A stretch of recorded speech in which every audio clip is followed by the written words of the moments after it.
Pernah nggak sih kamu nolongin seseorang dengan tulus, tapi setelahnya bukan yang ngerasa senang, malah jadi capek, atau bahkan ngerasa dimanfaatin? Kalau iya, kamu nggak sendirian kok. Nah, di sini kita bakal bedah tuntas. Kenapa sih kebaikan kita itu kadang-kadang bisa berasa menguras energi banget? Nah, kutipan ini kena banget ke inti masalahnya. Membantu itu kan hal yang mulia ya. Tapi kebaikan tanpa kebijaksanaan, wah itu resep jitu buat lelah hati. Kebaikan kita bisa jadi bumerang. Terus pertanyaannya, gimana caranya kita bisa nolong orang lain tanpa kehilangan diri kita sendiri? Yuk kita cari tahu sama-sama. Oke, kita langsung masuk aja ya ke bagian satu korban dan pemalas. Di sini kita bakal kenalan sama dua tipe paling dasar yang sering banget bikin niat baik kita itu jadi sia-sia. Ini fondasinya, jadi coba perhatikan baik-baik ya. Tipe yang pertama, sang korban abadi. Kita semua pasti kenal deh sama orang yang kayak gini kan? Orang yang seolah-olah ngerasa kalau dunia ini tuh punya utang sama mereka. Nah, yang menarik di sini adalah konsep ketidakberdayaan yang dipelajari. Tanpa kita sadari, bantuan kita terus-menerus itu justru malah bikin mereka makin yakin kalau mereka nggak perlu berusaha. Ironis banget ya. Ciri-cirinya tuh khas banget, ngeluh soal uang terus, tapi setiap kali kita kasih solusi atau tawaran peluang kerja, jawabannya selalu, nggak cocok. Dan yang paling penting, coba perhatikan poin ketiga. Mereka itu nggak ngerasa perlu berterima kasih. Bantuan kita dianggap sebagai hak. Nah, disinilah kita mulai ngerasa dimanfaatin. Oke, lanjut ke tipe kedua. Si pemalas yang angkuh. Bedanya tuh tipis tapi krusial banget. Kalau si korban abadi tadi ngerasa nggak mampu, tipe yang satu ini jelas-jelas nggak mau. Mereka itu nggak cari dorongan buat jadi mandiri, mereka cuma cari sandaran buat kemalasan mereka. Nah, lihat deh, mereka itu nggak butuh partner buat berjuang bareng. Mereka butuhnya penopang. Dan metafora lubang hitam energi ini pas banget. Semakin banyak kamu kasih, semakin dalam kamu kesedot. Tanpa ada harapan mereka bakal bangkit sendiri. Sekarang kita masuk ke bagian 2, defensif dan manipulatif. Nah, di level ini, permainannya jadi lebih halus, lebih subtle. Kita ngomongin orang-orang yang pakai emosi sebagai senjata mereka. Tipe ketiga, si penghindar yang defensif. Wah, orang ini jago banget mainin peran sebagai korban, cuma buat lari dari tanggung jawab atas pilihan hidupnya sendiri. Tembok pertahanan dirinya itu tebel banget. Polanya selalu sama, ini bukan salah saya. Kalau nggak nyalahin keadaan, ya nyalahin keadaan, nyalahin orang lain, nyalahin sistem, apa aja deh. Karena mereka selalu lempar tanggung jawab, mereka jadi menutup pintu buat berubah. Akibatnya, bantuan tulus dari kamu cuma bakal mental dari tembok pertahanan mereka. Sia-sia. Tipe keempat, si pengabur batas. Nah, ini tipe yang pelan-pelan tapi pasti mengubah kebaikan tulus kamu jadi sebuah kewajiban.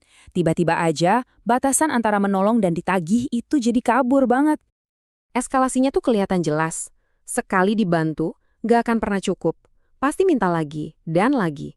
Dan coba deh sekali-kali kamu bilang tidak, reaksinya apa? Marah. Mereka secara efektif udah membajak kebaikan hatimu.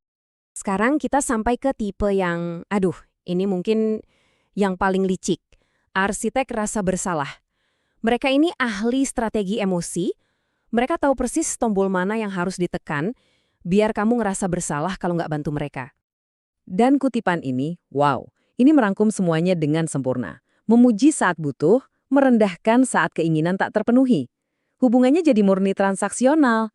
Kebaikan kamu itu nggak dihargai, tapi cuma dijadiin alat buat kepentingan mereka. Kita masuk ke bagian terakhir, bagian 3, pengkhianat dan keras kepala.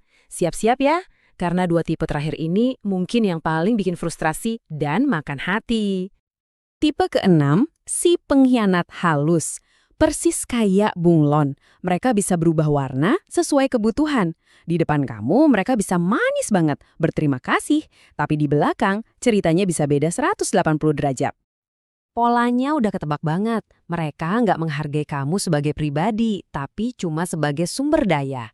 Datang pas lagi butuh, terus ngilang tanpa jejak pas kamu yang lagi butuh bantuan. Ini bukan pertemanan, ini namanya pemanfaatan. Dan yang terakhir, tipe ketujuh, si otak batu. Sesuai namanya, ngobrol sama dia tuh bener-bener kayak ngomong sama tembok. Mau nasihat kamu setulus atau selogis apapun, semuanya bekal mental. Mereka itu nyaman terperangkap dalam masalah mereka sendiri. Dan ini nih yang bikin capek banget. Kamu kasih masukan, dianggapnya serangan. Kamu coba tunjukin polanya, mereka langsung defensif. Nolongin mereka itu beneran deh kayak nuang air ke ember bocor. Semua usaha kamu habis, nggak ada yang nyisa.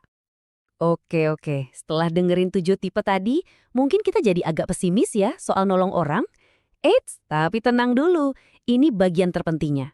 Setelah kita tahu masalahnya, sekarang kita bahas solusinya. Yuk kita bicara tentang prinsip inti menolong secara bijak. Nah, perbandingan di slide ini adalah kuncinya. Kita harus geser cara pikir kita. Dari menjadi penopang, menjadi pendamping. Kalau jadi penopang, kita justru bikin orang lain tetap lemah. Dan itu nguras energi kita.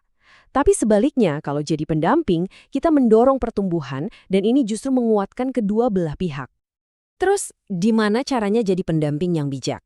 Gampang kok, ada 3 kuncinya. Pertama, bantu mereka yang memang mau berusaha. Kedua, dampingi mereka yang mau bertumbuh.